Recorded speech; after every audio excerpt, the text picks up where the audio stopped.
Pemirsa, para pengusaha mengeluhkan rencana Presiden Joko Widodo untuk mengurangi jatah libur di akhir tahun ini, di mana kebijakan tersebut dinilai berpotensi menurunkan tingkat kenaikan bulanan okupansi hotel menjadi di bawah 5%. Sejumlah pengusaha mengeluhkan rencana Presiden Joko Widodo yang akan mengurangi jatah libur akhir tahun 2020.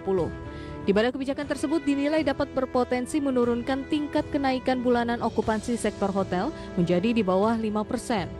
Sekretaris Jenderal Perhimpunan Hotel dan Restoran Indonesia atau PHRI Maulana Yusran mengungkapkan bahwa tingkat kenaikan bulanan okupansi hotel selama masa libur panjang tahun ini sebelumnya selalu mengalami kenaikan hingga mencapai kisaran 5%. Seperti diketahui, momentum libur akhir tahun selalu menjadi peluang bagi para pelaku usaha perhotelan dan restoran guna meningkatkan pendapatan di tengah pandemi COVID-19.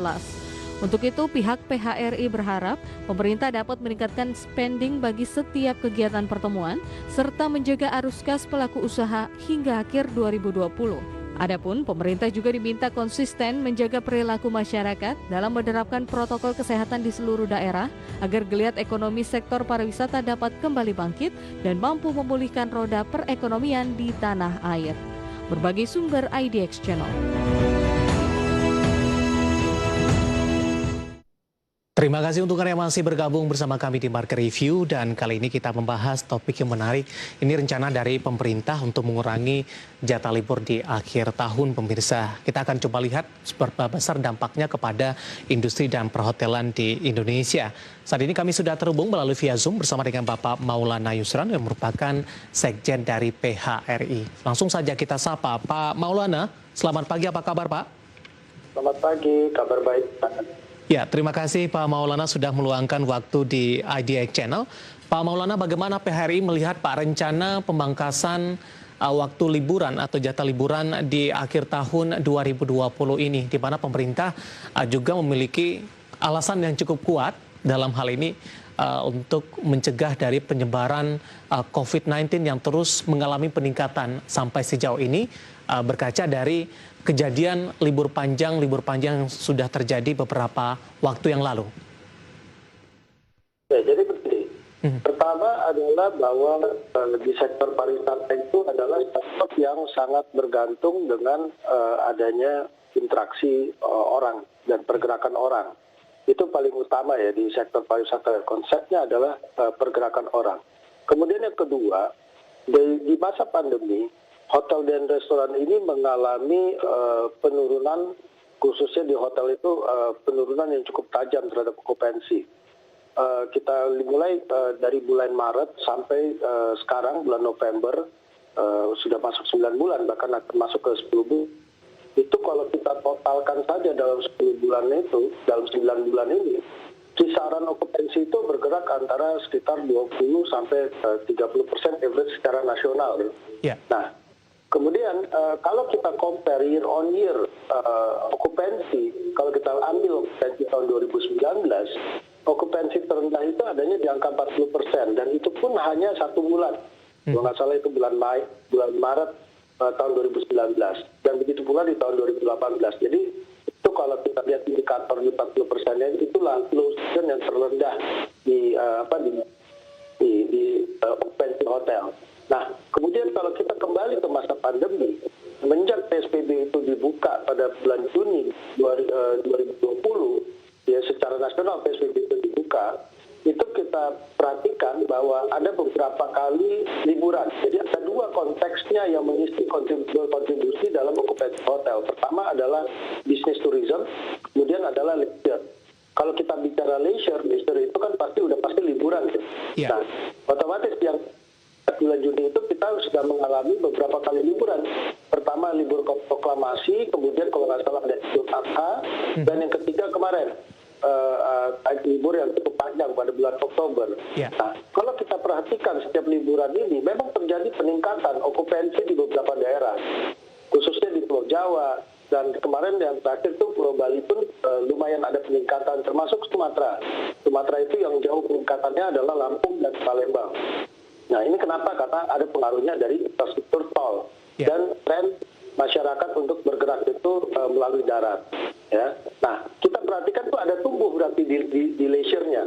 Namun pada saat di weekdays-nya, di bisnis tourism-nya yang sebenarnya di year on year hotel pada umumnya itu berkontribusi setiap daerah bervariatif itu adalah antara 30 sampai 40%. Jadi tinggi. Namun bisnis tourism ini belum mendongkrak okupansi, sehingga pada saat weekdays-nya dia terjun bebas lagi, sehingga okupansi dalam 1 bulan itu kalau kita lihat di bulan Oktober itu pergerakan naiknya akibat dari libur panjang itu nggak terlalu besar, sekitar paling 5-6%. Namun bagaimanapun, sekecil apapun kontribusinya leisure itu terhadap okupansi hotel, leisure itu sangat diandalkan kali ini oleh hotel. Kenapa sangat diandalkan? Karena memang itulah yang bisa meng-create demand atau menggerakkan demand saat ini. Karena bisnis tourismnya belum tergerak. Bisnis tourism itu sebenarnya kontribusi 30-40% itu dari kegiatan yang dilakukan oleh melalui pembiayaan APBN dan APBD. Berarti belum banyak dilakukan. Apalagi dengan perubahan perilaku. Sekarang banyak sekali kegiatan itu melalui virtual ya. Nah, jadi kalau terkait dengan rencana penghapusan oleh pemerintah nanti pada bulan Desember, ya tentu kalau ditanya secara mau jawaban yang realistis atau jawaban yang jujur dari pelaku saya, tentu pasti kecewa lah. Karena harapan-harapan yang sudah kita harapkan karena Lebaran tidak ada libur dipindahkan ke Desember, dengan harapan Desember ini masih ada penggerak atau peningkatan okupansi, nanti di libur tersebut jadi pupus. Sementara nanti pada awal tahun kita akan memasuki low season lagi. Low season pada Januari sampai Maret, itu yang umum di year on year yang akan dialami di pelaku usaha. Jadi sekarang aja sudah susah bertahan, apalagi nanti gitu. Pak Maulana, saya cukup yakin karena rencana dari cuti bersama ini sudah diketahui oleh banyak masyarakat dari beberapa bulan yang lalu, begitu Pak Maulana. Saya ingin tahu bagaimana kondisi dari sisi pemesanan Pak untuk libur di akhir tahun ini. Apakah memang sampai sejauh ini tingkat pemesanan atau untuk bagi para calon yang akan menginap di beberapa hotel tersebut ini sudah mulai secara bertahap melakukan pemesanan untuk kamar hotel tertentu sampai sejauh ini? Nah, kalau kita bicara reservasi, hotel itu sekarang reservasi itu banyak dilakukan kalau untuk leisure itu last minute ya. Pertama karena supply-nya cukup besar dan demand-nya kecil, sehingga memudahkan bagi konsumen untuk mendapatkan kamar walaupun pada saat last minute. Dan kemudian hotel itu terkenal dengan dynamic rate ya. Nah, karena supply-nya cukup besar, tentu dynamic rate ini tidak akan menggerakkan kenaikan harga yang terlalu signifikan pada hotel tersebut. Lagi pula kalau ada yang naik pun masih banyak pilihan, karena tadi saya sampaikan bahwa masih banyak supply. Nah, jadi apalagi satu lagi yang kita lihat bahwa tren masyarakat itu traveling itu dengan menggunakan kendaraan pribadi yang paling banyak, sehingga tren reservasi ini sangat menurun. Nah, ini tren reservasi itu baru meningkat pada kala konsumen itu sudah mulai kembali untuk lebih banyak melakukan itu untuk perjalanan itu dengan menggunakan transportasi seperti pesawat udara. Nah, ini tentu mereka harus menggunakan travel plan ya. Nah, kalau kita perhatikan untuk bulan Desember nanti, sebenarnya kita acuannya tidak reservasi lagi di sini dengan adanya pandemi ini. Namun tentu lebih kepada harapan, karena gelombang peningkatan itu tiba-tiba bisa mendadak, sama seperti kemarin liburan kemarin. Kalau kita lihat reservasi itu tidak terlalu banyak terjadi. Namun last minute pergerakan itu terjadi dan okupansi itu meningkat gitu. Baik, Pak Maulana, menarik, kita akan jeda terlebih dahulu. Di segmen selanjutnya nanti kita akan coba bahas. Saya sudah sampaikan tadi dasar dari pemerintah yang berencana untuk memangkas jatah liburan di akhir tahun ini juga memiliki alasan yang cukup kuat nih, bagaimana memposisikan nantinya terutama dari anggota PHRI. Nanti kita akan lanjutkan, Pak Maulana, ada pemirsa tetap bersama kami. Market TV akan segera kembali sesaat lagi.